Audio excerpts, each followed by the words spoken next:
بسم الله الرحمن الرحيم.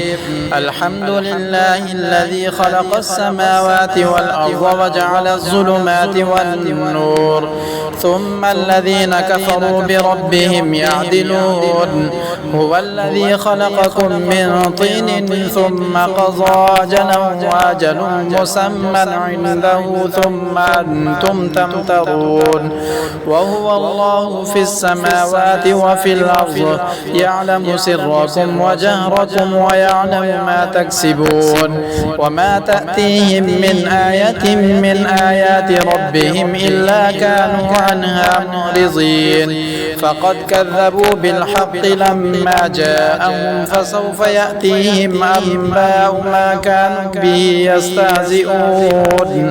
ألم يروا كما أهلكنا من قبلهم من قرن مكناهم في الأرض ما لم نمكن لكم وأرسلنا السماء عليهم مدرارا وجعلنا الأنهار تجري من تحتهم فأهلكناهم بذنوبهم وأنشأنا من بعدهم قرنا آخرين.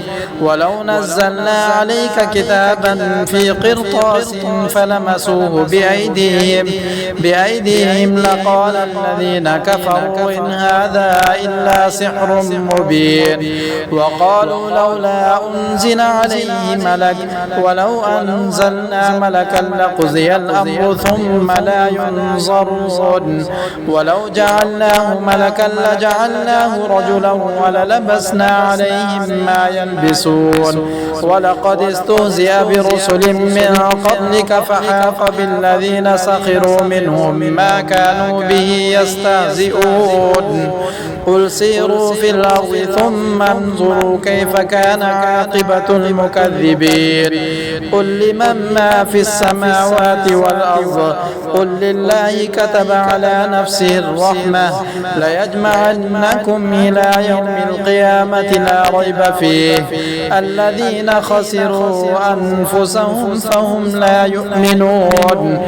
وله ما سكن في الليل والنهار وهو السميع العليم. قل أغير الله أتخذ وليا فاطر السماوات والأرض وهو يطعم ولا يطعم. قل إني أمرت أن أكون أول من أسلم ولا تكونن من المشركين. قل إني أخاف إن عصيت ربي عذاب يوم عظيم.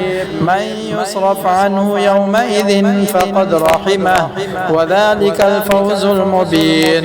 وإن يمسسك الله بضر فلا كاشف له إلا هو وإن يمسسك بخير فهو على كل شيء قدير. وهو القاهر فوق عباده وهو الحكيم الخبير. قل أي شيء أكبر شهادة قل الله شهيد بيني وبينكم. وأوحي إلي هذا القرآن لأنذركم به ومن بلغ. أئنكم لتشهدون أن مع الله آلهة أخرى قل لا أشهد. قل إنما هو إله واحد وإنني بريء مما تشركون. الذين آتيناهم الكتاب يعرفونه كما يعرفون أبناءهم. الذين خسروا أنفسهم فهم لا يؤمنون.